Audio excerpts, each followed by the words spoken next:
She heard his voice before she understood what it meant. The drawing room at Ashmore Hall was long and high-ceilinged, its tall windows looking out over the bare November parkland, and Cecily had come there in the early afternoon to fetch a book she had left on the side table the evening before. She had not expected the room to be occupied. The fire had been laid but not yet lit, and the cold settled around the furniture in that particular way of country houses in autumn, the kind of cold that made the curtains seem heavier and the air seem still. She heard the voices from the adjoining anteroom, the door left 3 inches open, and she stopped because her name was in the sentence before she had time to move. "The clergyman's daughter," Gerald Trescott said, and the contempt in it was so casual, so entirely unconsidered, that it arrived like a hand at her throat. "Whatever my uncle believes he arranged, there is no lawful record of it." The parish register at Haverfield shows damage to several pages of that period. The copy he kept in his study appears to have gone missing. She has installed herself here on the strength of a ceremony that, as far as I have been able to determine, left no trace in law. Lady Isolde Vane's voice came next, cool and unsurprised. "And you are certain?" "I am certain enough," Gerald said. "Certain enough that if the question were put properly before a solicitor, the answer would be uncomfortable for everyone." Cecily did not move. The book was 6 feet away on the table, and might as well have been in another county. The fire was unlit. Through the tall windows the November light lay flat and gray across the grass. She had been in this house 6 weeks. She had believed herself a wife. She stood very still and thought about what it meant that she had nowhere else to go. She had been Miss Cecily Wren of Haverfield before she was anything at Ashmore Hall, and the world had treated that condition as a form of near invisibility. Her father, the Reverend Thomas Wren, had been a gentle and scholarly man who loved his 3 daughters and managed his small living with careful economy. And when he died in early September, carried off by a fever that took 10 days from first chill to final stillness, he left those daughters a modest sum, a rectory they could no longer occupy, and the problem of the immediate future. The 2 younger ones, Clara and Phoebe, had already established the beginnings of their own situations. Clara promised to a solicitor's clerk in Exeter, Phoebe still young enough that an aunt in Bath might take her for the winter. Cecily, however, was 23, and had no particular prospects and no income beyond what the estate could spare for 1 calendar year, which was not enough to establish a household or sustain a decent position without additional employment that her education made unlikely to materialize in Haverfield. The district had not been unkind to her. It had simply not seen her. First to the neighboring families, to the small assemblies of the season past, she had been the clergyman's daughter. Neat, quiet, well-spoken, possessed of a passable voice, and an ability to manage a household that nobody had any particular reason to call upon. No one had been cruel. No one had thought it necessary to pay attention. The offer from Viscount Ashmore had come through his solicitor, Mr. Hartwell, 3 weeks after the funeral. It had been practical and precise. His lordship required a mistress for Ashmore Hall and a mother for his daughter Louisa, aged 7. He was aware of Miss Wren's father's recent death and her present circumstances. The arrangement he proposed was legal and proper. The income settlement was generous. He would make no romantic claims on her time or person beyond those a respectful marriage required. The ceremony would be quiet, given the recent bereavement on both sides. He would expect her to manage his household, care for his daughter, and conduct herself with the discretion appropriate to the Ashmore name. She had accepted within the week because the practical facts of her situation were what they were, and because she had seen the Viscount twice in her life at a distance and thought him controlled and serious and unlikely to be difficult in the ways that mattered.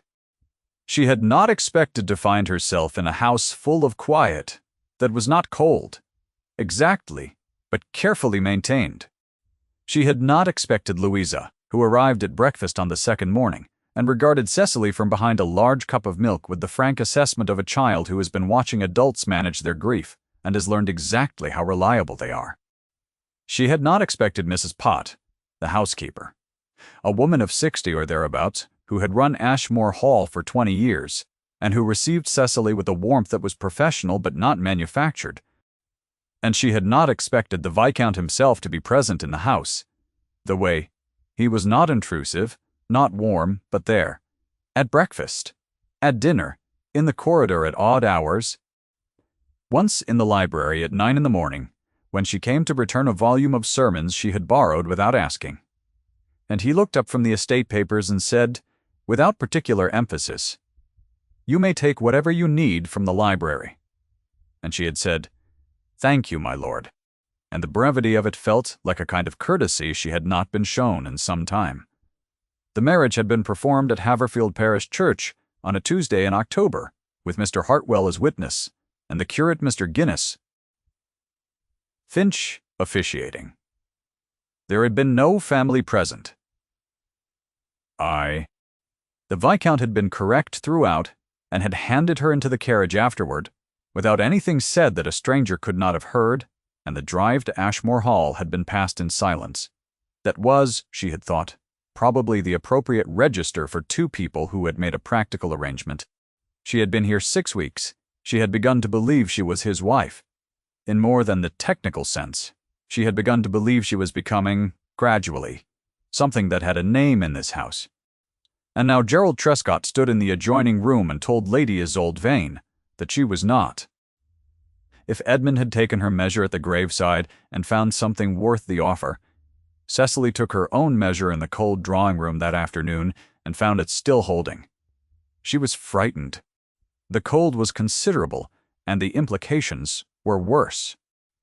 She was also her father's daughter, and her father had faced the last 10 days of his life with a steadiness that she had been unable to explain then and could not explain now, and that she had decided to regard as an inheritance even when she could not access the supply. She picked up her book from the side table. She went upstairs. She did not go into Louisa's nursery that afternoon because she did not trust herself to be steady, and Louisa deserved steadiness. She sat in the window seat of her own room instead, and watched the November parkland, and thought carefully about what Gerald had said, and what he had not said, and what she would do if it proved true. The marriage lines were a document she had assumed. Edmund kept somewhere safe. She had not asked to see them. It had not occurred to her to ask. The thought arrived in her chest like the cold had arrived in the drawing-room, not sudden, but settling. She had first wound the music box for Louisa on her 3rd evening at Ashmore Hall, when Louisa had shown her the nursery with all the gravity of a child conducting an official inspection, and the music box had been on the windowsill among a row of small things, a painted wooden horse, a set of carved letters spelling Louisa that had lost the final A, a dried flower pressed under glass. "It was Mamma's," Louisa said. "She left it for me. It plays a song."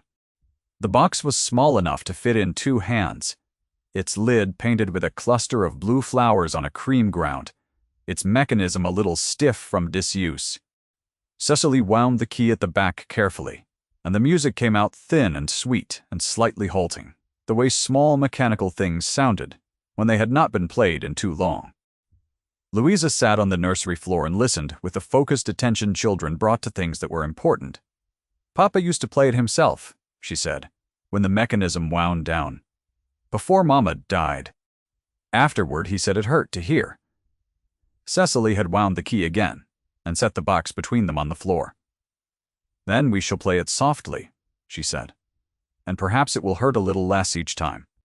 She did not know he was in the corridor. She did not hear the sound of his footstep halt. She did not see his hand rise and almost lift to the doorframe and then stop. She did not see any of it, because Louisa had leaned forward to touch the painted flowers on the lid and the music box had gone on playing, and Cecily had been watching the child's face rather than the door. Edmund stood in the corridor for a long moment. Then he went quietly downstairs and spoke to Mrs. Stander, Pot. And 20 minutes later a footman appeared at the nursery door, with a shawl folded over his arm, saying his lordship had noticed it was cold on the upper floor and thought it might be needed. There was no message with it. There was no explanation given. Cecily had accepted the shawl and thanked the footman and said nothing about it to Louisa. She thought about it afterward. She thought about it for several days, turning it in her mind the way one turned a smooth stone, not looking for anything, just feeling the shape of it. There was no category she had been given for a man who heard something in a corridor and sent a shawl without a word, so she set it in the category of things she did not yet understand about this house and went on managing the morning room and Louisa's lessons and the weekly inventory of the still room, which Mrs. Pott had surrendered to her with relief and without ceremony. If Edmund spoke to her at dinner, it was about the estate, or the weather, or a letter received from Mr. Hartwell about some matter of land management. If he passed her in the corridor, he said good morning, or good afternoon. If he came to breakfast when she was already there, he sat without comment and read his letters, and occasionally asked her whether she would prefer the window shuttered or left open, because the morning light could be strong on that side of the room. She had decided that this was what she had agreed to. She had decided that the warmth of the shawl and the way he had listened in the corridor were probably not things she should count, because counting them would make her want more of them, and wanting more of them was not part of the arrangement. She had perhaps revised this decision slightly. If you have ever watched someone manage their own feelings with the discipline of a person who has been told again and again that those feelings are not the point, stay with her a little longer. She was trying to do the sensible thing. She was not always succeeding. Gerald Trescott had arrived at Ashmore Hall a fortnight after Cecily, which meant his visit had been planned either before or immediately after the wedding, and he had brought Lady Isolde Vane with him on the pretext of her being a close acquaintance of the Trescott family, which she was. He was charming at dinner, and precise in his enquiries about the estate, and showed Louisa the kind of attention that children generally receive from adults who wanted to impress their fathers, which Louisa accepted with the flat-eyed patience she had developed for adults who were performing rather than present. Cecily had not formed a strong opinion of him in the first week. He had been pleasant enough. He had addressed her as Lady Ashmore, with a small emphasis on the title that she had initially taken for courtesy, and had since revised her interpretation of. It was on a Thursday evening, at a dinner to which Gerald had invited 3 neighboring gentlemen of his acquaintance, that Lady Isolde Vane turned the full light of her attention on the table, and used the dismissive label in public for the first time. The conversation had touched on the autumn assemblies at the market town 12 miles distant, and on who had attended, and someone had made some remark about the Haverfield district and its recent losses, which was a reference to Cecily's father kindly meant. Lady Isolde had set down her wine-glass with a small, precise click, and said, in the tone of a woman sharing information that was already commonly known, "Of course the clergyman's daughter had the good fortune to find herself situated before the winter." The table shifted slightly. Mrs. Pemberton, the wife of the nearest baronet, looked at Cecily with an expression that was part sympathy and part the kind of careful neutrality people wore when a social calculation was being performed around them. One of the gentlemen became very interested in the candelabra. Edmund's jaw tightened. He did not speak. He lifted his glass instead and directed a question about drainage easements toward Mr. Bowler. Pemberton and the conversation turned, and Lady Isolde sat with a very small smile touching the corner of her mouth. Cecily ate the remainder of her dinner without tasting it. She kept her spine straight because her father had taught her that the body was the only thing you could control entirely, and a straight spine was a kind of argument even when no other argument was available. She had wanted Edmund to say something. She had known he would not. She had told herself that this was the arrangement, that she had not agreed to be defended, that a practical match meant practical silences. She told herself this again in the weeks that followed, when Gerald Trescott became busier in his movements through the house, spending time in corridors and rooms, and making enquiries of the staff, in the manner of a man conducting an inventory, and when Lady Isolde took to watching Cecily from across rooms, with the composed patience of someone who believed she was waiting for a conclusion already determined.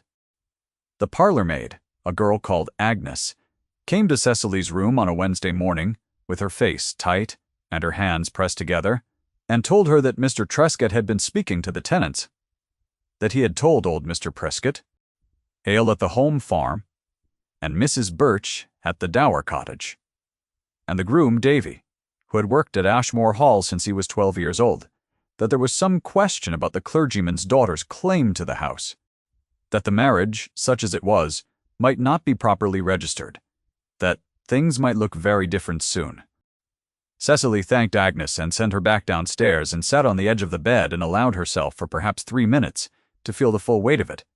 The fire in her room was low and she did not tend it. She sat with her hands in her lap and thought about old Mr. Hale at the home farm, who had tipped his cap to her when she rode out with Edmund to inspect the tenant cottages, and about Mrs. Stredd. Birch at the Dower cottage, who had given her a jar of preserved plums and said she was glad to see the hall with a mistress again. She thought about Davy the groom, who called her my lady, without the small pause that Gerald used when he said the title, the pause that made a title sound like a question. She had moved through this house for 6 weeks with careful dignity. She had managed the household and taught Louisa to read music and listen to Edmund at dinner, and tried not to want things that were not part of the arrangement. She had tried to be exactly what she had agreed to be. And now a man who wanted her gone had told the tenants she was a fraud, and the word was in the air of the house like smoke before a fire is seen. She rose after 3 minutes. She went downstairs and arranged the flowers in the hall because they needed arranging, and because there was always something that needed doing. In doing it was the only argument she had. That same afternoon, Gerald brought his case to Edmund. Cecily was not in the study. She heard about it afterward from Mrs. First. Pot, who had her own sources, and who came to find Cecily in the still room with an expression that was controlled and grim. Gerald had presented a letter from Mr. Barr Finch, the Haverfield curate, indicating that the parish register for the month of October had suffered water damage and that several entries from that period were no longer legible.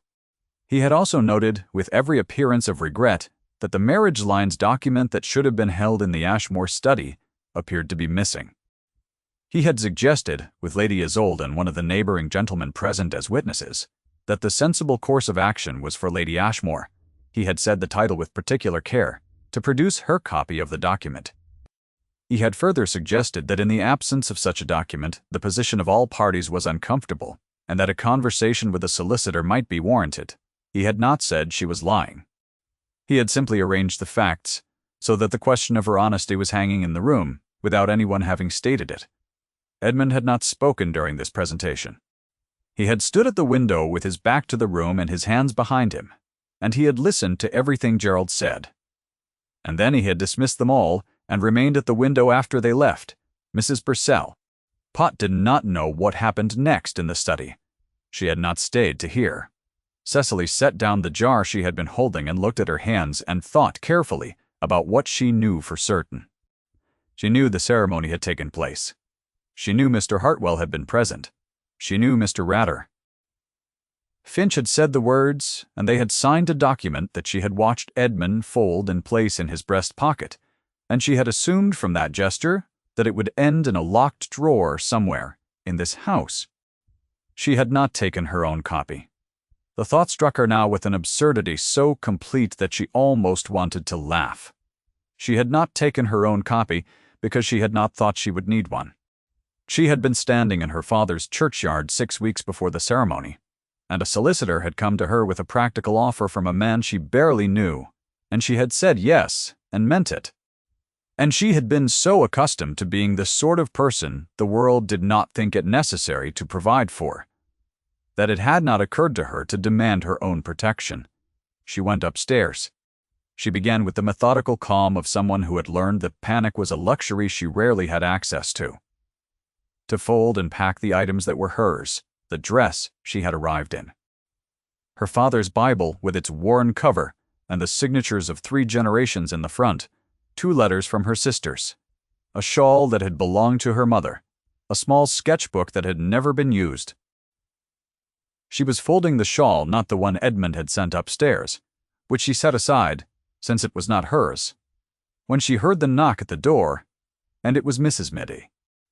Pot, who looked at the open traveling bag and the folded dress and said, with a quiet that had iron in it, "His lordship has not asked you to leave," Cecily said. "He may not need to, Mrs. Sis." Pot sat down in the room's single chair as though she had been asked to and folded her hands in her lap. "He is in Louisa's room," she said. "He went there directly from the study. He has been there for some time." For some time. Cecily did not understand this and said so. "Louisa saw something," Mrs. Potts said. She saw her uncle in the upper corridor 2 nights ago, late. She told her father this afternoon. Cecily stopped folding. She had not known that Louisa was out of bed 2 nights ago. She had not heard the child in the corridor. She had been in her own room listening to the house settle, thinking about Agnes and the tenants and the word spreading like smoke through the estate, and she had not heard the small footstep of a 7-year-old following her uncle along the upper landing because children in slippers were nearly silent, and Louisa was also, when it suited her, extremely quiet. Edmund had.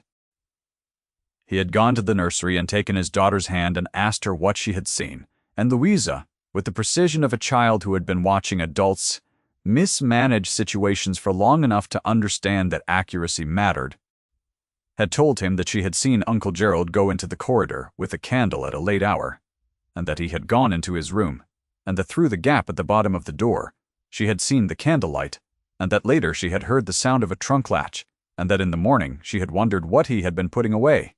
Edmund left the nursery quietly and went to Gerald's room and stood before the traveling trunk and considered what he was about to do, which was the kind of thing a man did not do in England without being very certain of himself, and then he did it. The trunk was locked. He sent for Mrs. Pot, who had the master key because this was his house and Gerald was his guest, and the distinction between those two facts had been established at the moment Gerald opened his mouth in the study that afternoon. The key fit the trunk. The trunk opened. The marriage lines were there. They were folded inside a leather folio that had nothing else in it, placed at the bottom of the trunk beneath 2 shirts and a pair of boots, and Edmund stood over them for a long moment before he picked them up and unfolded them and read through what was there. The signatures. The date. The officiating curate's hand. Mr. Hartwell's witness mark. His own signature, which he recognized. And the other, the one that was newer to him, in a hand that was careful and clear and that he had seen since, on household accounts and lesson plans and a letter to her sisters. He folded the document and put it in his breast pocket. Then he went downstairs and sent word to Gerald, to Lady Isolde, to Mr. Pemberton, and the 2 other gentlemen who had been present in the study, and to Mr. Prod. Hartwell, who lived 12 miles away but who would come tonight, because that was what Hartwell did. He went last to Cecily's room. She was standing when he opened the door. The traveling bag was on the bed, partly packed. He looked at it without expression, and then he looked at her, and he said, "I need you to come downstairs." She said, "My lord, if the situation is as Gerald has presented it." "It is not," he said. "Come downstairs." His voice was level. It was the same voice he used when he told her the window should probably stay shut against the east wind, and it was also entirely different, and she could not have explained the difference, except that she had been listening to that voice for 6 weeks and had learned its frequencies without meaning to. She came downstairs. The library at Ashmore Hall ran the full length of the East Wing's ground floor, and it held floor-to-ceiling shelves on 3 sides, and a fireplace large enough to stand in, and a long central table where estate papers were frequently spread. Edmund had the fire burning high by the time the room filled, and the candlelight was considerable, and Mr.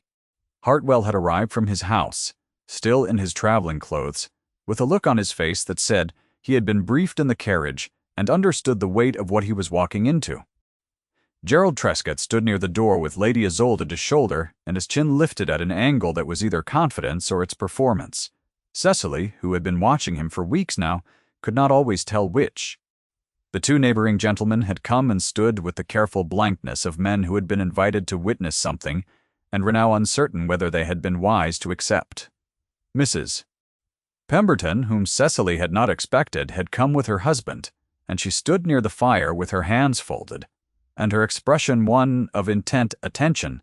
Edmund placed the folio on the table and opened it. He did not speak immediately. He allowed the room to see the document. He allowed the room to see that it was there, that it was intact, that the signatures and the date and the curate's hand were all exactly as they should be, that this was the original document and not a copy, that the ink was unsmudged and the paper undamaged, and the whole of it was entirely in order. Gerald said, I can explain. But the sentence did not finish. To your solicitor, Edmund said. It was not said loudly. Nothing Edmund Trescott said was said loudly, and the quietness of it in the high library with the fire burning was something several people in that room would remember for a long time afterward. He crossed the room then, not quickly, not with any of the breathlessness that dramatic moments sometimes invited, but with the measured, deliberate step of a man who had already decided, and was now simply arriving at what he had decided. He came to where Cecily stood near the shelves on the far side of the table, and he took her hand. He held it the way you held something you intended to keep. He faced the room. She is my wife, he said. That has never been in question. The silence that followed was the particular silence of a room in which everyone present has just recalculated several things simultaneously. Gerald's confidence, which had been a careful structure, collapsed at one corner and then at the others. He attempted to speak twice. He did not succeed in producing anything that could be called a sentence. Lady Isolde's face had gone to the kind of still that was not composure, but its absence, the blankness, of a person whose script had arrived at a line that was not there. Mrs. Pemberton made a small sound that might have been satisfaction. She covered it immediately, but not quite in time. Hartwell moved to the table and produced from his own bag the secondary copy of the marriage lines which he had held since the ceremony, and which matched the document in the folio in every particular, because he was a thorough man who had learned that thorough men were rarely embarrassed. He noted in a brief and procedurally precise statement that the marriage of Edmund Trescott, Viscount Ashmore, to Miss Cecily Wren had been recorded in his own register on the date indicated, and that the copy before them was a true and complete reproduction of that record, and that there was not, and had never been, any legal question regarding its validity. Gerald was asked to quit Ashmore Hall before the following morning. He did not argue. There was nothing left in the room to argue with. Lady Isolde's coach was called for the morning. She said nothing further that evening and departed without incident, which was a mercy of sorts. The neighboring gentleman, Mr. Caw, Pemberton among them, filed out with the quiet of men who had seen something they were going to be processing for some days. Mrs. Pemberton paused at Cecily's shoulder on the way out and said, in a voice too low for anyone else to hear, "I hope you will call on Thursday," and moved on before Cecily could respond. The library emptied. Mr. Brond, Hartwell remained long enough to complete his records, accepted a glass of port, and took his leave. Mrs. Pott appeared to oversee the fire and then went away again because she knew when a room needed to be a room rather than a household space. And then there was only the library and the fire and Edmund, who had not released her hand. He stood with his back to the shelves and his face toward the fire, and she stood beside him, and neither of them spoke for a long moment, and the silence was the kind that was not absence, but its opposite. "I should have secured a second copy for you," he said finally. "It did not occur to me that I needed to protect you from within this house." Cecily considered this. "I should have asked to keep my own," she said. "It did not occur to me to ask." He looked at her then. He looked at her in the way that she had caught him looking in the corridor, or in the library doorway, or across the breakfast table when he thought she was reading. The way that she had been putting in the category of things she did not yet understand, because she had not had a category for it. She had a category now. "The arrangement I proposed," he said, "was inadequate." She said, "In what respect?" He was quiet. Outside the tall library windows, the November dark was complete and cold, and the firelight was the only warm thing in the world. "In most respects," he said. She thought about the shawl. The weight of it carried upstairs by a footman with no message attached. She thought about the morning she had come to return the sermons, and he had said she might take whatever she needed from the library. She thought about the music box in the corridor and the sound of a footstep that had halted, and the duration of the pause before it moved away. She thought about what it meant to choose someone, not the arrangement, not the practical facts of the case. The actual choosing the one that happened underneath the contract, and the solicitor's language and the correct forms of address. "Louisa will be asleep," she said. "She will," he said. "But in the morning," she said, "she will want to know what happened." "She will know," he said, "that her uncle has gone and will not return, and that you are here and will remain." He paused. "If you are willing." She looked at the fire. "I am willing," she said. "I have been willing since October." He did not answer immediately. He was looking at the fire also, and she could not see his face, only the angle of his jaw and the line of his shoulder. And the particular stillness that she had learned was not distance but the form his attention took when something mattered to him. She felt his grip on her hand shift, not releasing but changing, his fingers settling differently, more deliberately, the way you adjusted a hold when you stopped thinking about whether to hold at all. She did not pull away. She had not been pulling away for some time. She had been standing in the drawing room at 9 in the morning, thinking about the arrangement. And she had been doing that less and less convincingly as the weeks went on. And she had known it, and not yet said it, even to herself, because wanting things had not historically served her very well. He raised her hand, not quickly, with the measured gravity of a man who had thought carefully about what he was doing, or possibly who had stopped thinking about it and was simply doing the thing his hands had known they were going to do. His lips at her knuckles, the warmth of it through the thin evening glove. She said nothing. She breathed with some effort. He said, low, not quite a question and not quite a statement, "Cecily." It was the first time he had used her given name. It arrived in the room like a note played after a long silence, and she felt the accuracy of it in the way you felt the rightness of a thing you had been waiting for without knowing you were waiting. "My lord," she said, and then, because he had called her Cecily, because the library was firelit and the room was theirs and Gerald Trescott was gone, and there was nothing left to pretend about. "Edmund." The fire burned on. Outside, the November wind moved across the parkland, and the bare trees stood in the dark, and the lights in Ashmore Hall's windows burned warm against the cold. Neither of them said anything for a while. There was nothing that needed saying.